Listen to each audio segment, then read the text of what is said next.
Mr. Wilson. I don't have to take that kind of talk from anyone. That's right, you don't. How about going outside and trying to kick me around? I'm not supposed to fight with the guests, Mr. Wilson. I'm not a guest tonight, you yellow bastard. I happen to be an intruder.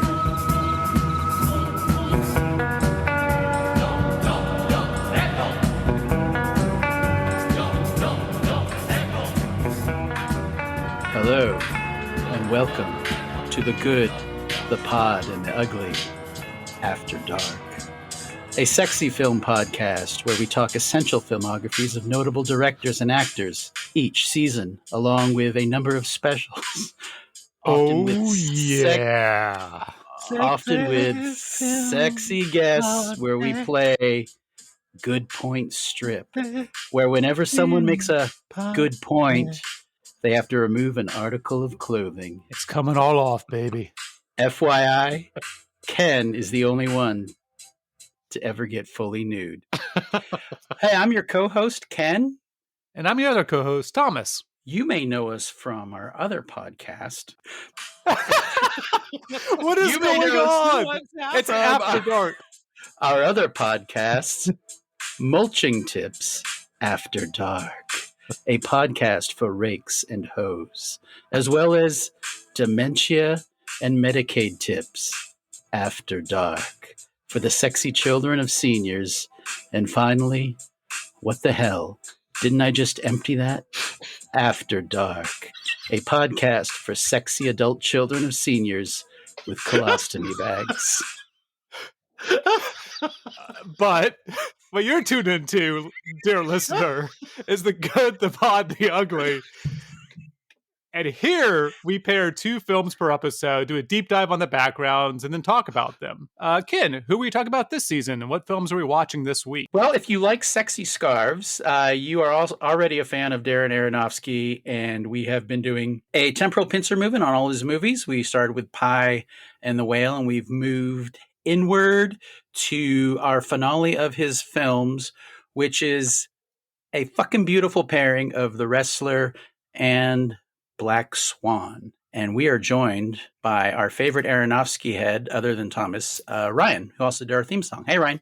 Hey, Ryan. thanks. Hey, what's up? Thanks for having me. Yeah. I prefer scarf neck to Aronofsky head. Scarf neck. Yeah, we call ourselves scarf necks. Yeah, like when we meet up. Marines call themselves roughnecks. Yeah, we're scarf necks. Okay, well, I kind of think after watching all his movies, I am one of those. So you have to teach me how to tie the scarf, and if there are any special handshakes that resemble a scarf. Oh, I thought you were talking about like a Carradine thing where your face starts to get really purple.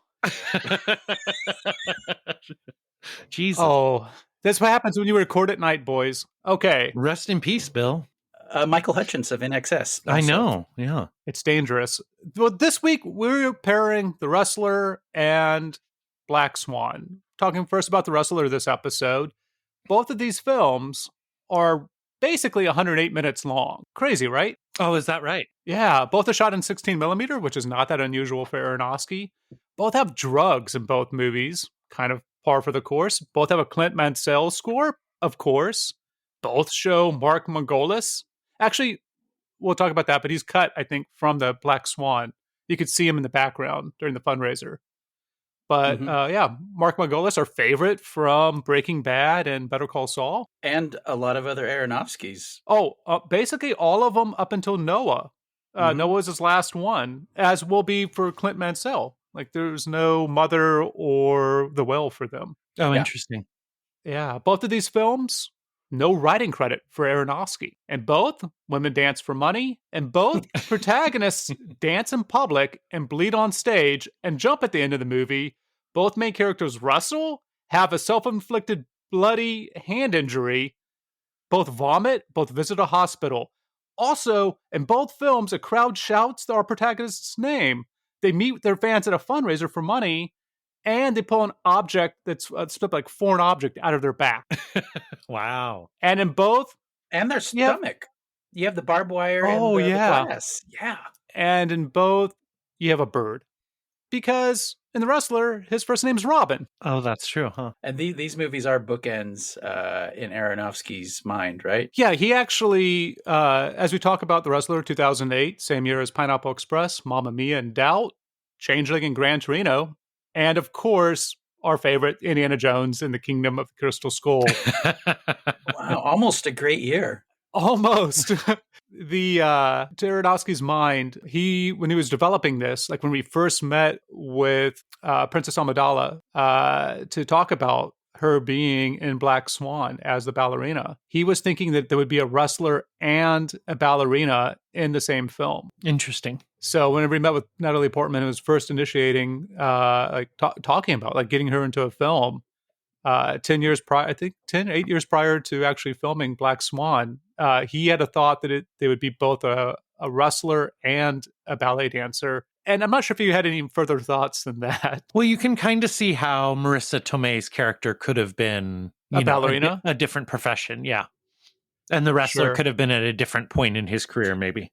You could see Natalie Portman's character in Black Swan, had she lived, spoilers, being in similar professional straits as the wrestler 20 years after Black Swan. Mm-hmm. Mm-hmm. Got it. Maybe even like her mom. But Yeah. we're spoiling a little bit of Black Swan. We're talking The Wrestler, which had 2 Academy Award nominations, Best Actor and Best Supporting Actress, of course, for Tomei and for what was thought as a comeback, right?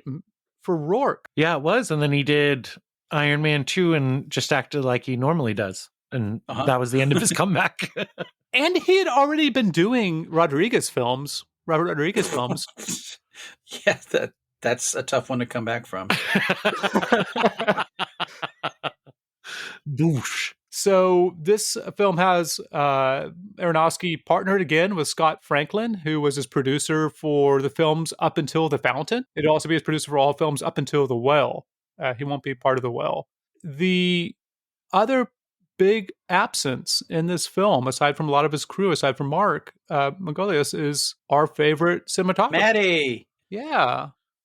So So I was wondering about that because you got a story? well, it's not a big story, but yeah, that was the first thing that I was wondering was what the heck happened? Like, why did he not want to make The Wrestler? Because it seems like he would, like, it'd be something that would be part of what he would want to do. And what Matthew Lepatique said was that he regrets it. He regrets not doing The Wrestler. Mm-hmm. But what had happened was he had had such a bad time working with Aronofsky on The Fountain, that roller coaster of a movie, that he did not want to work with him again. While they were shooting The Wrestler, and I can't really track Scarf's love life, but Aronofsky, his partner at the time, invited Maddie over for Aronofsky's 40th birthday. And so they bended things during the birthday, and they were civil and patched things up. And after probably the success of The Wrestler, Maddie was like, I'm all in. Let's do this, and continues to shoot with them up until The Well, right? Yeah, and he got I'm hoping I'm pronouncing the name right. Maryse Alberti, a French cinematographer known coincidentally for his vérité style. Also worked a lot with Todd Haynes and a couple of other indie directors until most recently, the last 10 years after Creed. Not a lot of heavy hitters after that. Just real quick, Maryse, I think you mispronounced her.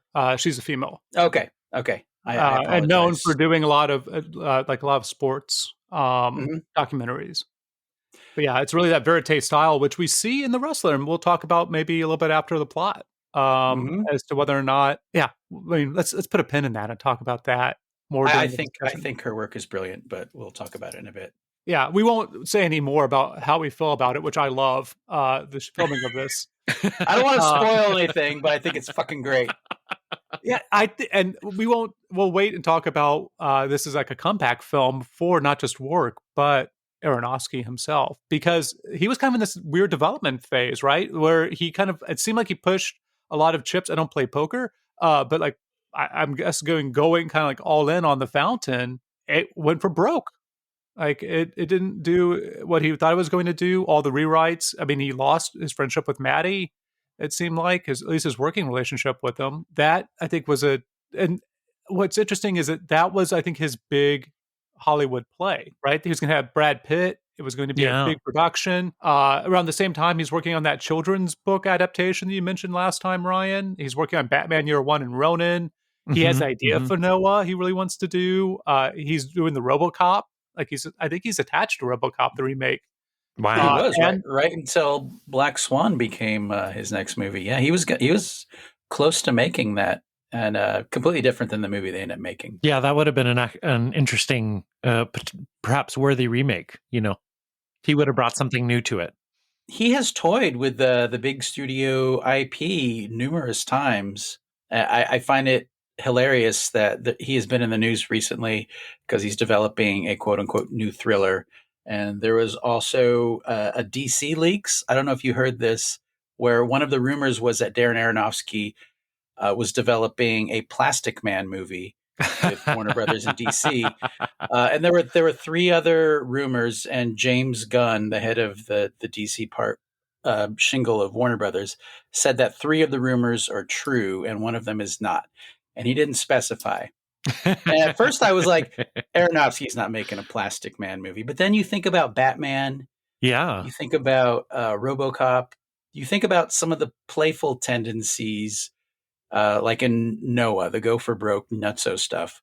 And it doesn't seem that far-fetched, really. Yeah, but No, to my not at mind, all. Plastic Man, I mean, not to confuse it with Rubber Face, which I think is a Jim Carrey movie. His big shtick is that he has shticks. Like, he's funny, right? And I'm not sure if Aronofsky has that gear. No, it wouldn't be funny. It would be like a hardcore, grimdark Plastic Man. That sounds terrible. I don't know much about Plastic Man, but he has often been described as the most powerful character in the DC Comics universe. Wow. Because he nothing can hurt him. Yeah. You could shoot him with the biggest bomb and he just gets really big, shrinks back down. Also,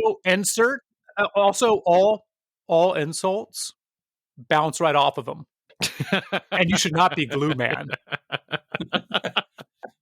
I feel like a man made of plastic who can stop any bullet but can't feel a thing is a beautiful Aronofsky theme to work with. He really get dirty in there, Wow. You just sold me, Ryan. I think I don't know if this is the right time to share it, but I have a theory about the cycles in Aronofsky's career. And I think what you're saying, Ken, about him doing DC is like right on track for where he's this little course he runs of doing a critically acclaimed character drama and then a big ass bug nuts Hollywood thing until he gets busted. And then he goes back when he gets caught doing crazy shit with their money. He goes back and he makes The Wrestler, The Whale, to prove like, hey, see, I still know how to make movies. I'm not that guy. I'm not that crazy guy anymore. You can give me the money again. That's a great segue to Aronofsky after The Fountain making The Wrestler. Yeah. When I think this is when he cements I think this is when he figures it out, what he can do and how he can move between worlds. Yeah, I mean, this does feel like I don't think a one for them, one for me plays right with Aronofsky. It's not like a Clint Eastwood thing, but I think this is the low budget, I can do it for them so that he can get the money to do some crazy project that he couldn't otherwise do for himself. Yeah, I think these types of movies draw the Oscar prestige, which is such a marketing boon for the studios that having one in the can to wheel out at Oscar time is probably really a delight in Hollywood. Well, okay, so check this. This is crazy, this development part. So they finished The Wrestler, cutting it 2 days before the Venice Film Festival. That would also be 2 days before winning the Golden Lion. So they finish it, they get to Venice, the next day it premieres. And they're told that hey, you should stick around for Saturday. And they didn't say why. And then they get the Golden Lion. The next morning, they left and they sold it to Fox Searchlight. So that's incredible. It's like, imagine how much your head would spin during that weekend of just like, I can't believe how well this is being received, and wow, now it's getting distributed now.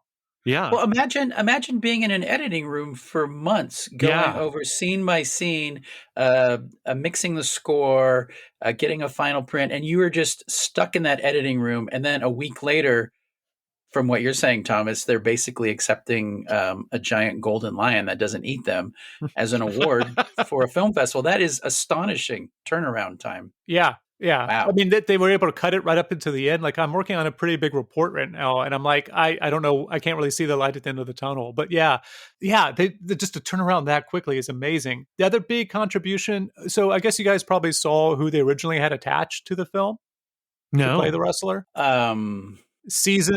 Season 4? Is that right? Am I remembering that right? Nicolas Cage? Yeah. Wow. Oh, man. The Lost Crazy Cage performance. I see Wow. it. I completely see it. Yeah. He could be Superman. He can definitely be a wrestler, I guess. Yeah, so Rourke was, I mean, I think he came in like at 185 pounds or whatever when he first was signed on. And so over the next 6 months, his dad was a weightlifter, put on 35 pounds of muscle. Wow. And at the time, like one of the reasons that they needed Fox Searchlight was that, I mean, Aronofsky's trying to make this film. He's making it on a shoestring because, as he says, every single financier on the planet, except for the one who paid for the film and paid much too little for it, said no. And the reason they said no was for one reason, because of Mickey. Yeah. Wow. Yeah, he was real toxic at the time. Yeah. They couldn't see it.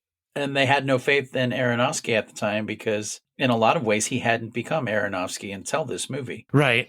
This is like the fulfillment of the promise of his early stuff. Mm-hmm. And I don't really see a lot of cynicism in his choice of projects. I think it's a lot simpler than that. And visually, this is a movie he wanted to make, a story he wanted to make. And because of what the story was, he didn't have the money. So a lot of that is what... Yeah, I think he was forced into this situation, but this situation was how he pivoted so quickly to The Whale, you know? Well, I think you are inferring like cynicism in him, like, well, Fountain failed, so I'm going to do this low budget movie that is almost impossible to get financed with a toxic actor nobody wants to work with, and that's going to bring me back on top. I mean that. Oh no, I mean like this is the model for what he's done since. I think, you know, making Noah and Mother are both like really just egging on the finance, you know, just so risky, and he's really pushing his luck, and then he gets knocked down a peg, and so he pivots to a small character piece because he knows now he's made 3 things like this. He knows he can make another one of these. Yeah, I don't think it's cynical. I think that it's something that he loves, and it's one of the big pieces of his toolbox, along with the scarves and, you know, the 16 millimeter film canister. Yeah, And also no matter he's shooting in 16 millimeter, you know, like The Whale.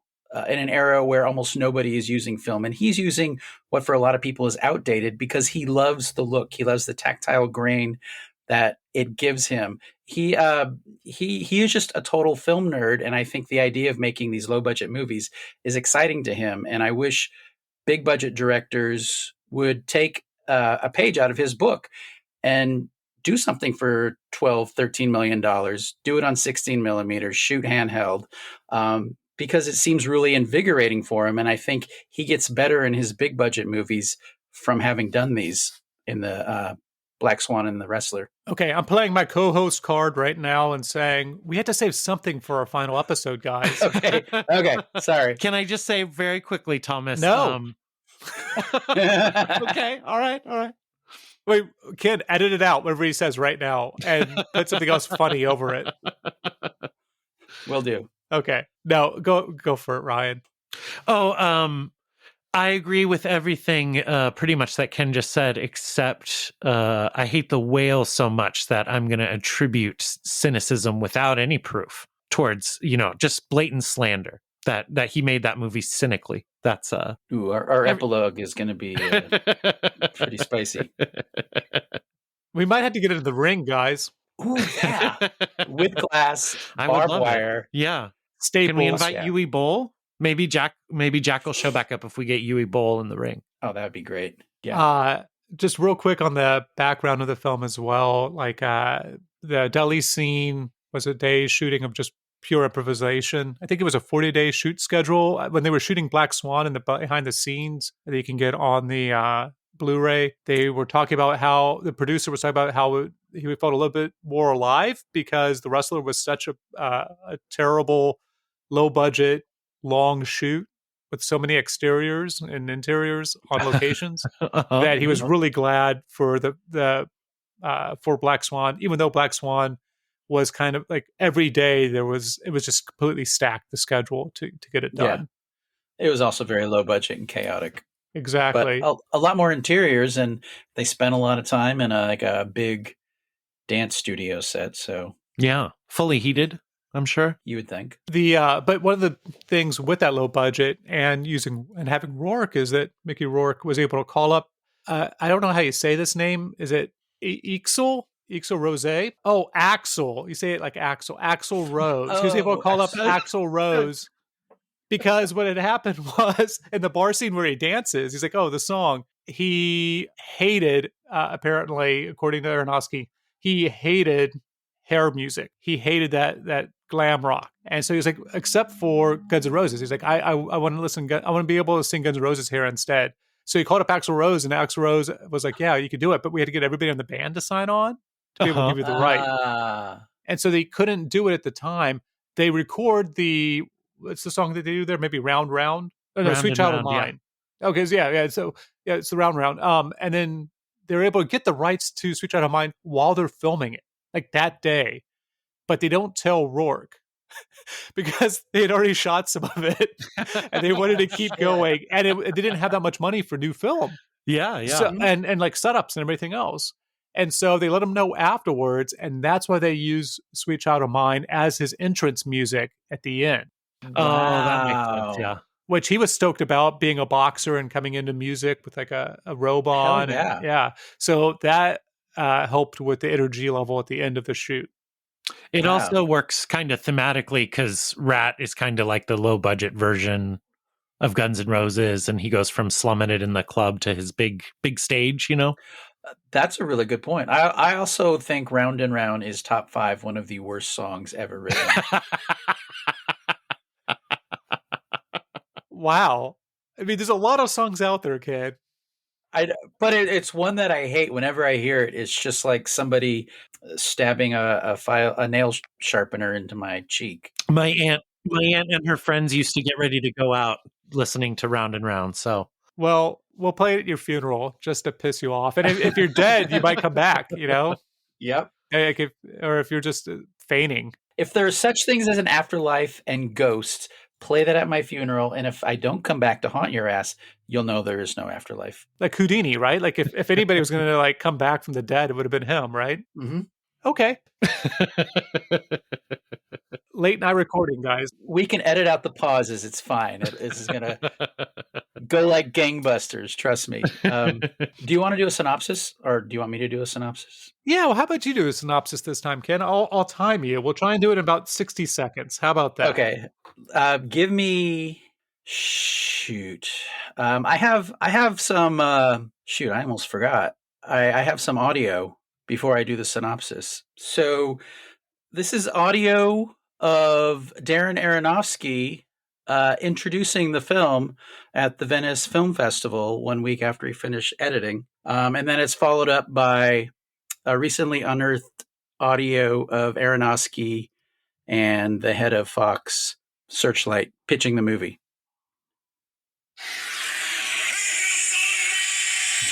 The scarf. Okay, so We're going to put you to work on a wrestling pick. Mickey Rourke. I say this because they tell me you know the poetry of the street, so that would rule out westerns, pirate pictures, screwball, Bible, Roman. Look, I'm not one of those guys that thinks poetic. It's got to be fruity. We're together on that, aren't we? I mean, I'm from New York myself. Yeah. Minsk, if you want to go over there. Which we won't, if you don't mind, and I ain't asking. Now, people are going to say to you, Mickey Rourke. Wrestling, it's a B picture. yeah, so I did a lot of research to find that audio. Pretty cool. Do you want to do the synopsis now? Oh my goodness. I can't wait to see the deep fake on our social medias. All right, this is going to take about 67 seconds. Go. Memories of past success got you down. Are you still selling VHS best of tapes in a DVD era? If you wrestled for fame and fortune decades ago and now find yourself living paycheck to paycheck in a trailer with your only friends, a 40-something stripper with a kid, along with a bunch of man-boy fanboys who only want to monetize the distant memory of when you were popular? Still juicing? Do you still love the music of when you didn't need steroids and woke up without pain? Got a daughter built for the drama of the ring, but that hates you? Do you wish your barbs were verbal and not literal? Well, we here at Kroger Brand may have a job for you in one of our nationwide chain of grocery stores. In departments such as deli, night stocking, deli. Demoralizing labor will 100% cure the growing, gnawing sense your life ended 20 years ago in your prime, and you are now little more than a quickly dissipating memory to a motley few who get fewer and fewer almost every day. Did you ever really exist at all? Or were those glory days simply glorious compared to today? Apply now at your nearest store. We offer flexible scheduling and suspiciously good medical in case you need heart surgery. Thanks to this week's sponsor, Kroger, by the way. Wow. Yeah. That's the wrestler. That's the wrestler. So yeah, I have to say, immediately watching this movie, one of the first things that strikes me is the vérité documentary. Almost, I hate to invoke Polanski again because I know he's toxic, but the POV of following the Ram constantly in this movie and affecting the look of a documentary is one of the best parts of this movie. Yeah, I agree. The cinematography is one of the elements that I really like about this. And I feel like the Safdie brothers were watching this opening weekend, and afterwards they turned at each other and were like nodding. They're like, "Yeah, we're going to do this for like the next 25 years." Yeah, I guess it's a question I had for y'all was there's no Maddie on this film. Do you feel it? Do you feel his absence? No, because I think the visual style is so distinctive that I really didn't miss him. I really like the grittiness and the documentary style that he uses here. It's fantastic. Now, the movie itself, I'm not 100% on. We could talk about that a little later. Huh. But Aronofsky's visual style and vision for how this movie was going to look and feel, I think is phenomenal. I even think this might be attributing too much to a cinematographer. I have no idea who is responsible for what. This is warm in a way that I don't think Aronofsky's other movies are. And I think that warmth is really one of the big reasons why I like it. So I don't know if this had been a Maddie, a Darren joint. I don't know if I would have liked it. You know, the cinematography's doing a shit ton of work for making me invested in this movie. So could we go around? How many times have you seen this? When was the first time you saw it, etc.? Ryan? I saw it in the theater on opening weekend. My roommate at the time worked at a theater. So, you know, we probably even saw this the night before it opened. And then my roommate also was kind of obsessed with Aronofsky. See the conversation about the fountain. So I think he had this one on a lot. I think I've probably watched it all the way through maybe 3 or 4 times, but not in a long time. Yeah, I've only given this 2 full watches, once being in the theater, not with Ryan, even though I knew his roommate at the time. I think he got me into G.I. Joe Retaliation or something. I don't know why I missed this there, but I saw it at a second run theater, which I think is probably the best place to watch it, just with the grittiness. If you could watch it in Jersey, maybe do that as well. And then again this week for the pod. Especially if that theater was still showing it on actual film and not digital, for sure. True. Yourself, Yeah. Ken? I saw it on a video release. I had little kids at the time this came out, so I didn't really get to the theater to see it. And the second time was the other day for the podcast. And I think my feelings the second time were fairly close to the first time, except now I have more of context of Aronofsky's earlier and later work to kind of set it in. Yeah, I would say, to echo what Ryan had said, and I don't know if it's because of the cinematographer or not, maybe it's also the subject matter of the story. I would say this is probably his warmest movie and somehow his least religious at the same time. Least overtly religious. Yeah. Do you think What I thought after seeing this was, is this his movie about Christians? Is this his Christian movie? Because while there is no religion in the plot, I mean, he's got the Jesus tattoo on his back, and Marissa Tomei, like 5 minutes into the movie, is like, you know who you remind me of? That Jesus guy.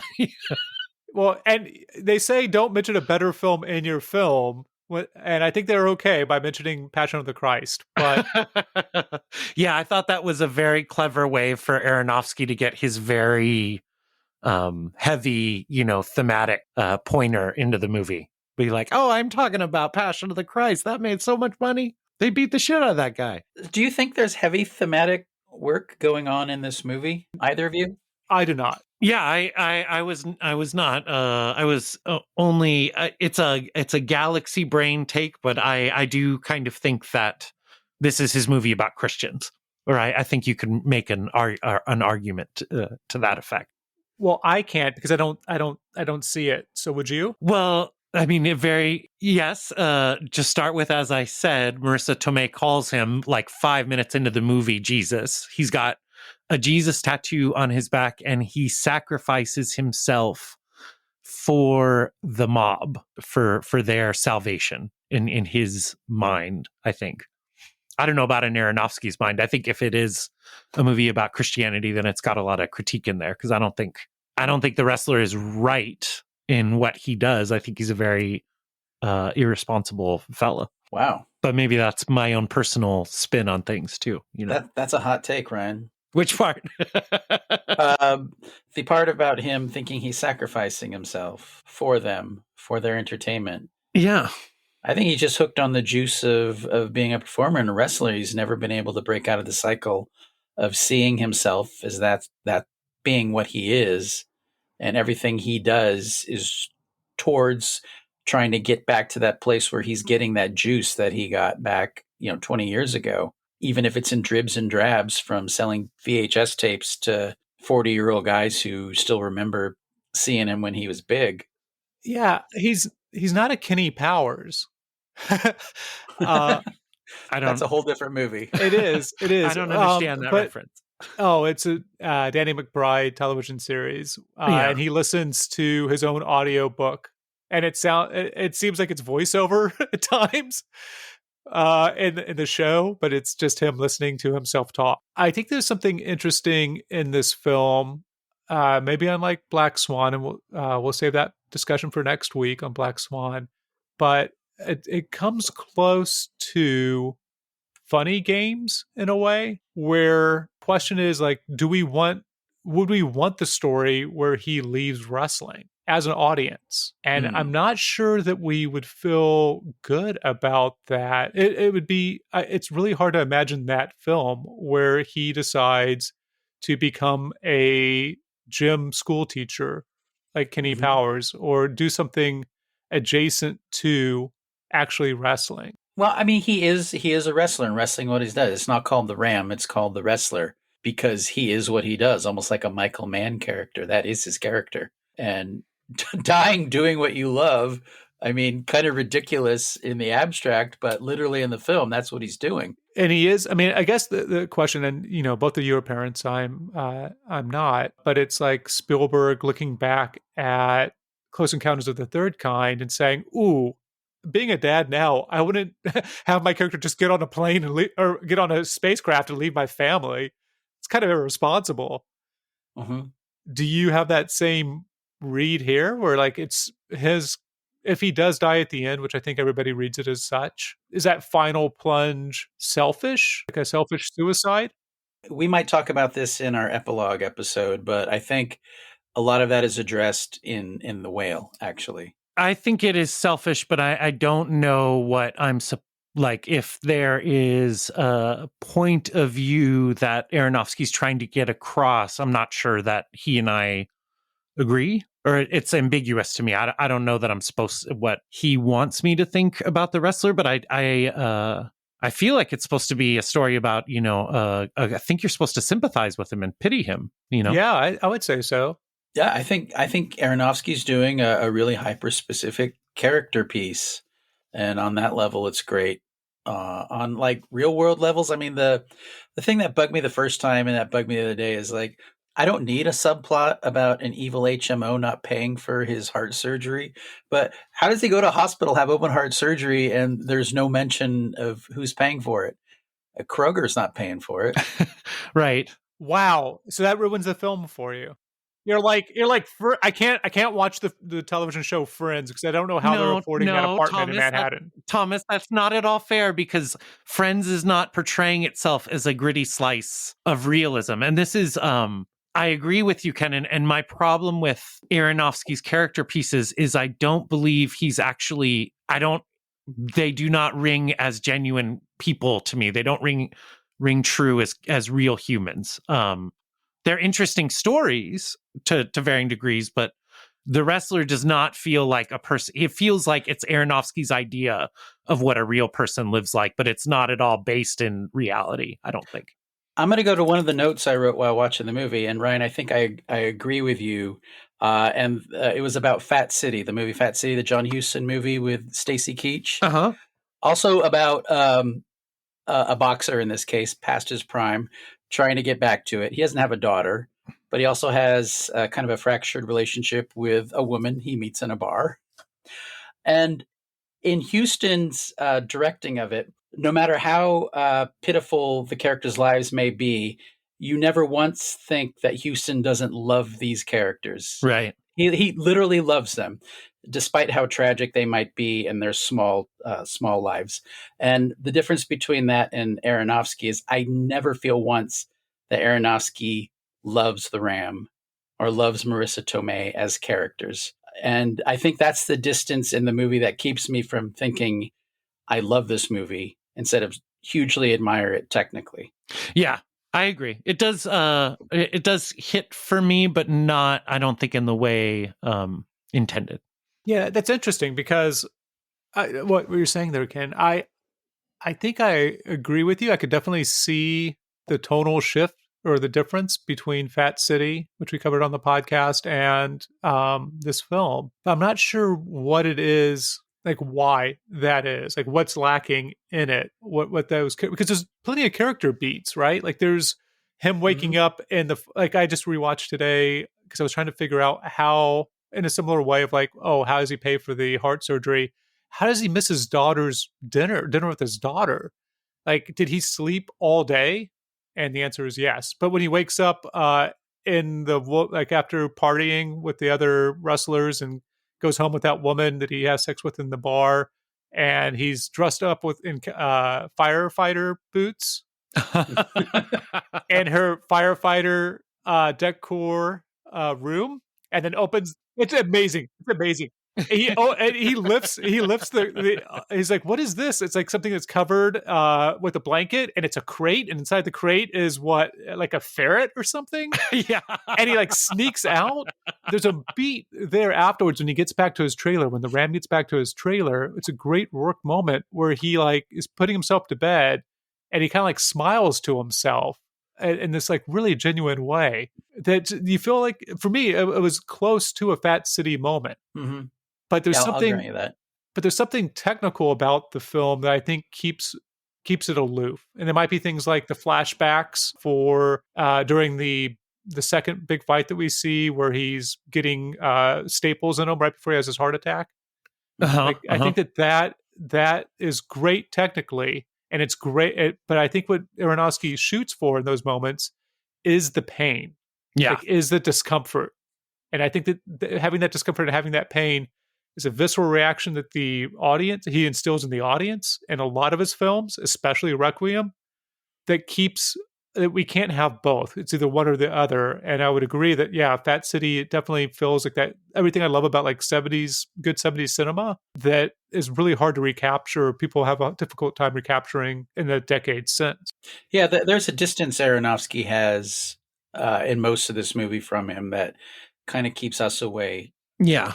Well, I think the Ram was trying to keep everybody away. I think that's kind of an effective tactic. But to your point, Thomas, I mean, I was thinking towards the end of the movie about why I wasn't more emotionally involved in what was going on.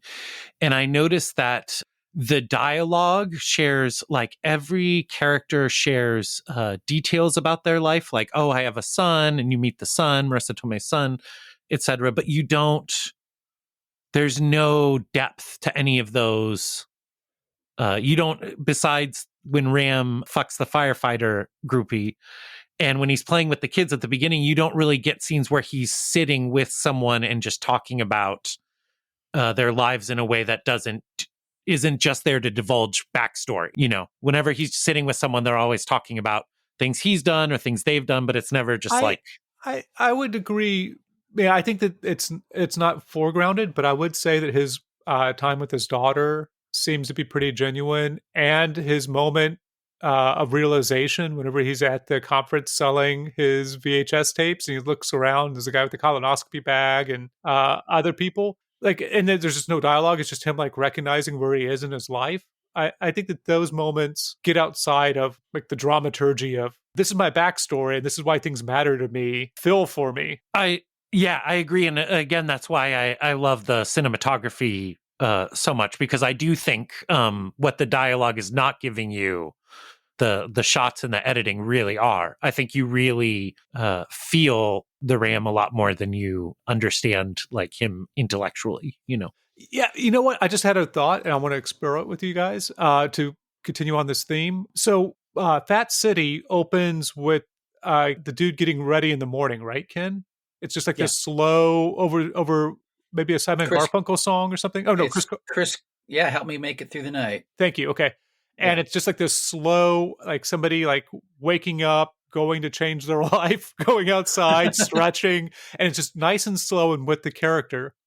The first minutes of this film, you don't actually see Rourke's face, right? It almost feels like he's like a monster, and all the plastic surgery that he's had from his boxing and everything, the rest of his just living life, he's almost portrayed like a monster. Mm-hmm. To my mind, it's only 7 minutes into the film, if I marked it right, that we actually see him like full on in his face. Everything else it's not like Doubt with Meryl Streep, where you're following behind her shoulder and like, oh, this is going to be a big character when we finally see her face. Instead, it's almost like the camera is afraid of looking at him dead on. Interesting. And so there's automatically that distance that the film's teaching us to have from those initial moments, unlike a Fat City. Yeah. Interestingly, The Whale also opens portraying the main character as kind of a monster. And he also has a strange daughter. Is strange, not strange. Yeah. It's the way The Whale, and I mean Black Swan to an extent, but it's the way The Whale repeats stuff from The Wrestler that. And I think Aronofsky himself, his daughter is now teenage, right? Maybe even she's reaching her 20s.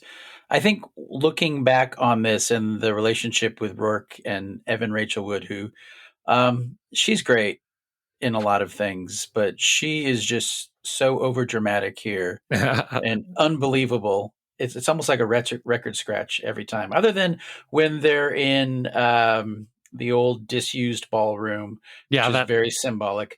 A lot of this movie, if you had cut out all the dialogue, I almost feel like it would almost be better. Like you don't, a lot of the dialogue you don't really need. Yeah. Because visually Aronofsky really tells the story well enough that, I don't know, do you really need? Is there anything memorable about the dialogue? I think there's two parts to that. One, Rourke, I guess, rewrote a lot of the dialogue, which is interesting because not it's not dismissive of what's going on, but I think it's interesting that if you think about what might have been on the page, and Rourke saying like people don't talk like that. Whereas, like with The Fountain, if you just think about To the Fountain, the whole reason that Pitt pulled out of that was that Brad Pitt wanted to do some rewrites on the script, and Aronofsky was like, "No, you're not going to do that." Yeah, and so he loses his big movie that he wants to make. But by the same thing that he allows Rourke to do on this, other part to that is, I wonder how sappy of a film this could have been in another director's hands. Mm-hmm. Yeah, it could have been terrible. I mean, whatever the original dialogue was, and however it would have been edited or shot, it could have been extremely bad. In a way that, like, still might have even got an Oscar nom, but would be unbearable for those of us on this podcast. Imagine this on 35 millimeter or digital and glossy, not shot the way Aronofsky shoots it. Cinderella Man. Imagine Cinderella Man. Thank you. That's a perfect example. And a podcast. I would. I will take no Ron Howard slander on this podcast. I demand satisfaction. Oh, maybe that's what we We got to do scrap let about do. now. Yeah, maybe we're gonna have to scrap about Howie, Ronnie. I just want to say that the ram symbol in the Bible has significant spiritual significance and is frequently associated with sacrifice, devotion, and divine intervention. The story of Abraham and Isaac is one of the most well-known ram stories, in which God commands Abraham. Did you get replaced by AI, Ryan? In which God commands Abraham to sacrifice his son Isaac as a test of faith. As Abraham prepares to slay his son, a ram appears caught in a thicket, and God tells him to sacrifice the ram instead. The ram represents the concept of substitution and atonement, as it replaces Isaac and becomes the sacrifice offered to God. That seems pretty convenient, a ram getting stuck in a thicket. How stupid is that fucking ram? Listen, the Bible, particularly early on the Bible, they're jumping a lot of sharks, you know? They're breaking all the rules at the start. I've got these big horns and I'm the king of the mountain, but these thickets, I'm stuck. Come on. Yeah, it sounds almost like a child's fable. Like, what do we do? Don't throw me in those thickets. I'm a ram. I'll get stuck. And it's like, no, you're just tricking me. So I didn't see this movie since it came out on video, 2008, 2009. And prior to watching it, in my mind, my memory of it was the barbed wire glass staple jort fight was the climax because it's so indelible.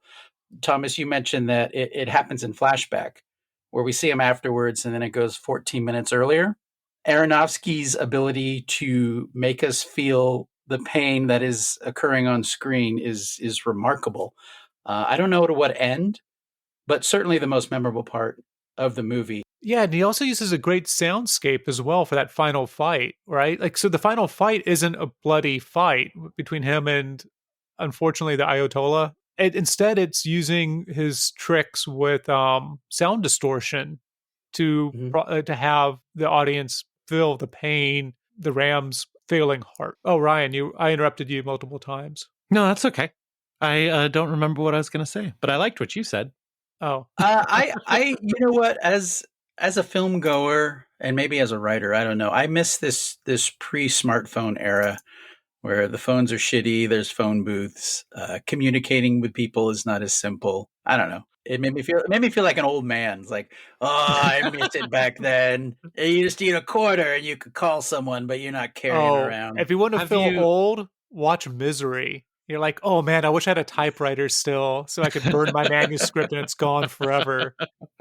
Ken, have you heard this theory that none of the auteur directors make contemporary shot films anymore because of cell phones? Because they are too inconvenient for a lot of the classic cinema plots. So, you know what? It does have a cinema plot that does have a smartphone in it. The Well. Well, no, it didn't make it that far. Here's a thought experiment for you guys in Aronofsky.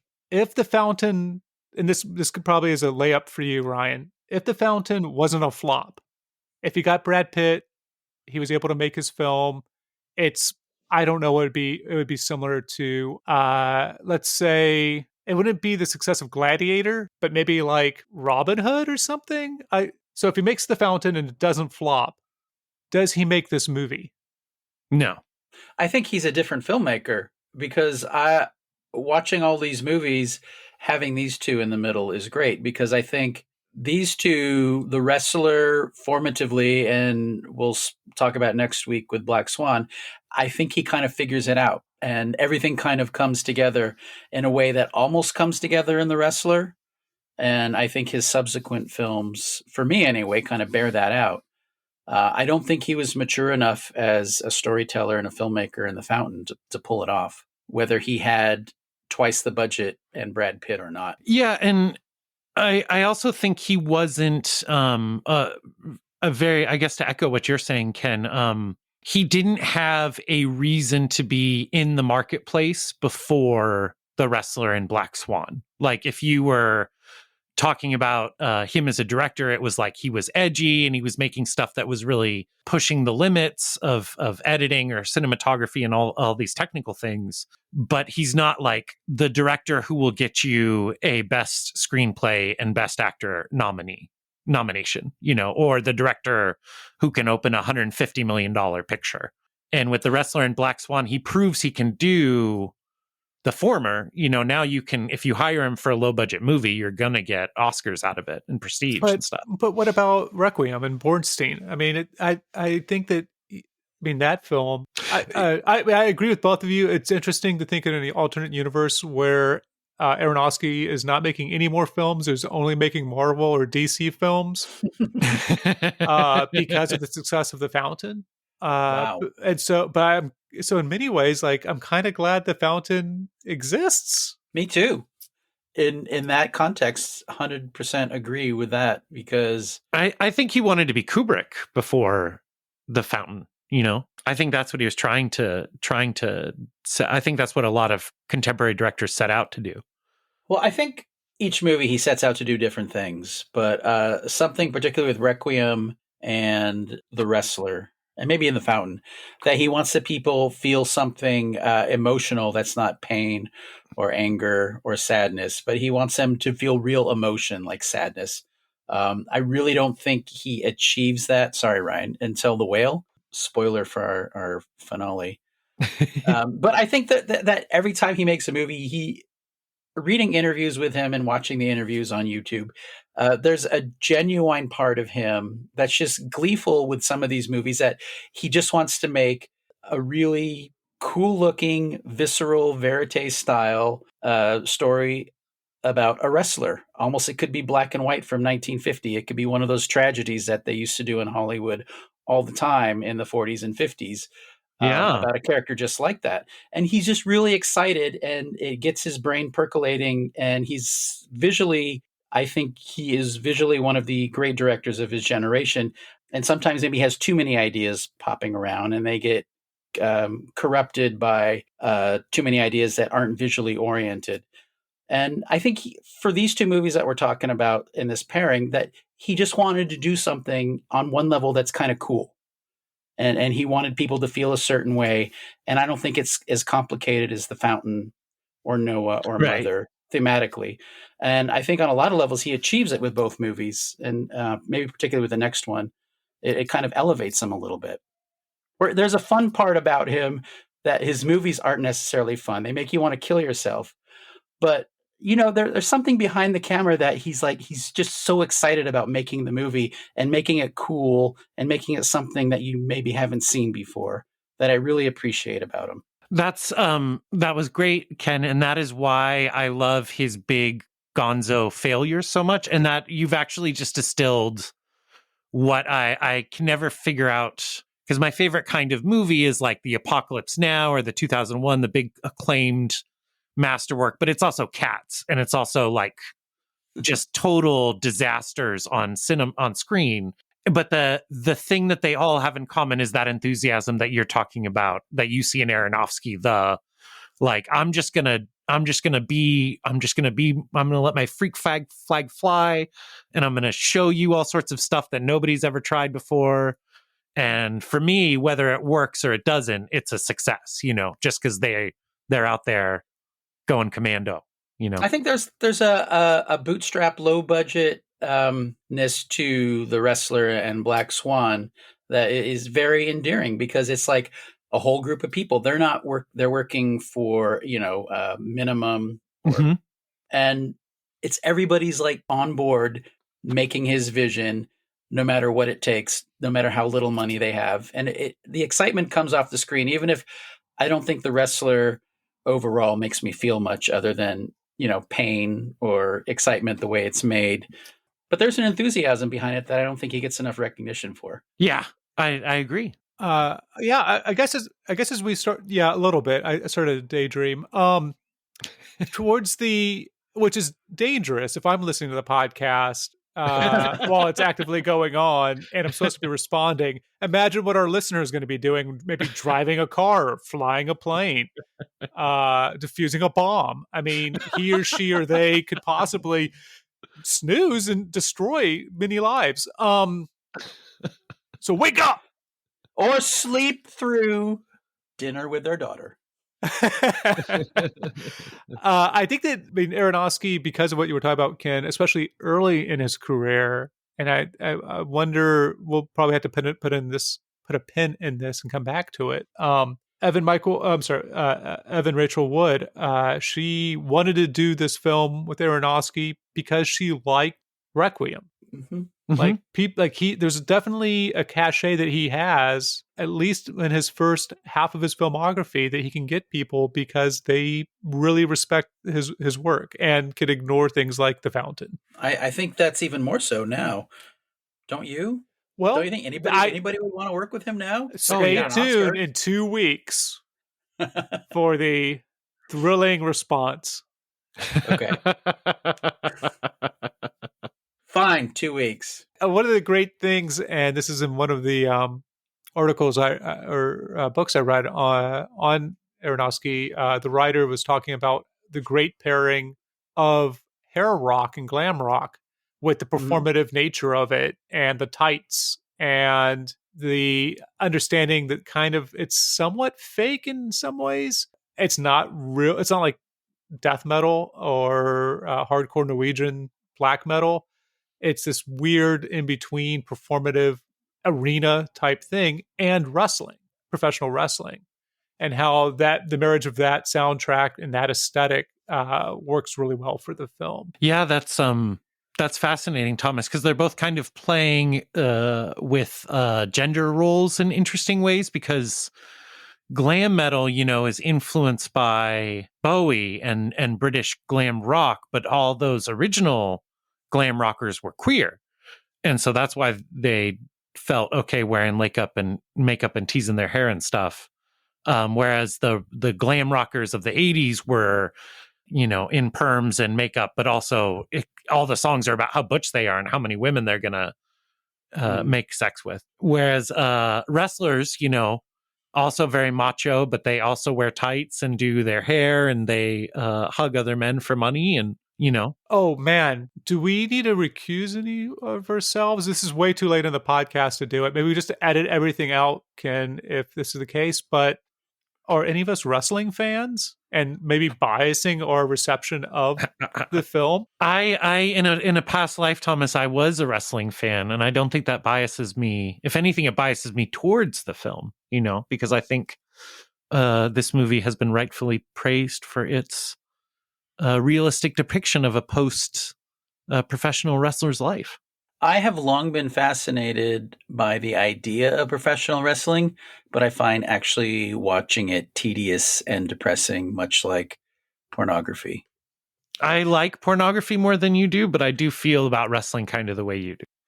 Okay, very good. We have to give it up for one of the all-time great I quit scenes in movies when the Ram quits at the deli. Another one of the really funny scenes. I mean, this probably has the funniest scenes of any Aronofsky movie, or the only funny scenes. I don't know. I don't. Yeah, that. Yeah, we'll get to that with the next picture. But yeah, the joy that he has serving customers at deli counter is great. And then all it takes is somebody to recognize him. And he punches the blade and cuts his hand open, which, I guess the thing that kept puzzling me in the film, unlike his medical bills, was I thought he was working weekends. I thought that's the only time that they had open for him. But he's doing all of his competitions on weekends. So I'm not sure. It's like the convenience of work in films, which I guess always bothers me. Yeah. The movie's sense of money, I think, is strange, but they do have a bit in the middle. He had before his heart attack, he could not work weekends, and he gets the job at the deli counter when he tells the manager that he in fact now can, because he's not wrestling anymore. True, but he goes to that wrestling competition, has sex with the fire man fetishist on a Saturday when he was going to meet his daughter. Oh, yeah. And he's like out of town for that, if I remember right as well. So I'm not too sure how all that pieces together. It's a small detail, but it is one of the things I guess I dislike in a lot of films is the idea of the work only being there for character portrayals. Yeah. It falls apart when you start pulling at those threads. But I mean, the bottom line for me is Aronofsky, whatever faults you might find in the plot or the real world, he really directs the fuck out of the entire movie. And that's the best part of the movie, even though it's not a wholly successful movie for me. Mm-hmm. Mm-hmm. Well, I think it's not a wholly successful movie, maybe by the merits of what you want, if you wanted to be Fat City. So, but we'll get to that in 2 weeks when we start to rank everything. Oh my gosh. 8 movies? I have to rank 8 movies? Remember the Clint Eastwood recap? The end of season 6 3? hours long. Oh boy. I think that they recite that or they just play that during filibusters now. The gentleman from Missouri is going to play the finale of the Clint Eastwood season of The Good, the Bad, and the Ugly. We shall resume in 17 hours once it is complete. Yeah, you're right. The Good, the Bad, the Ugly was the end of democracy in the United States. Big surprise.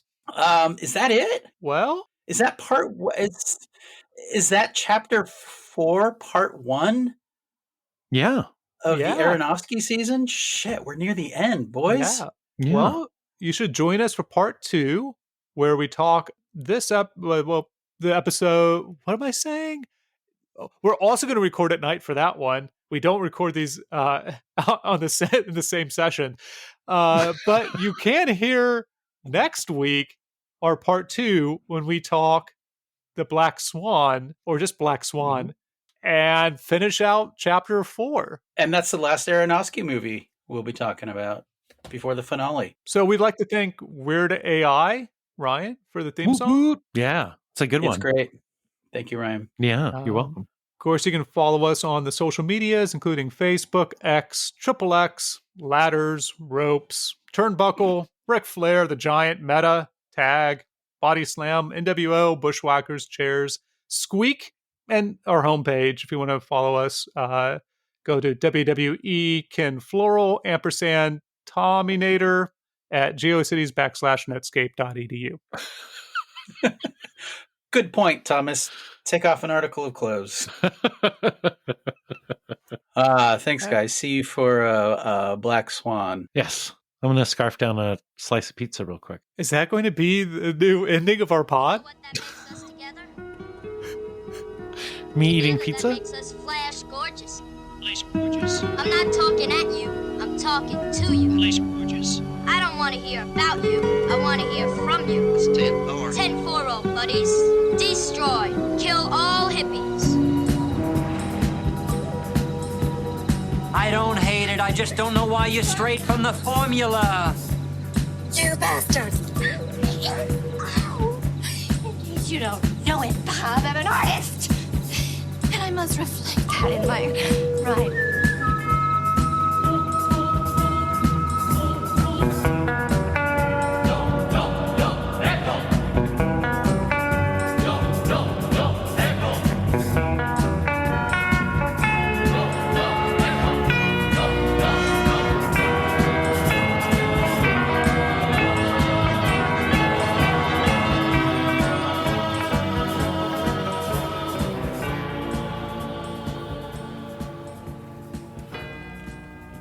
Darren Aronofsky, we're watching you.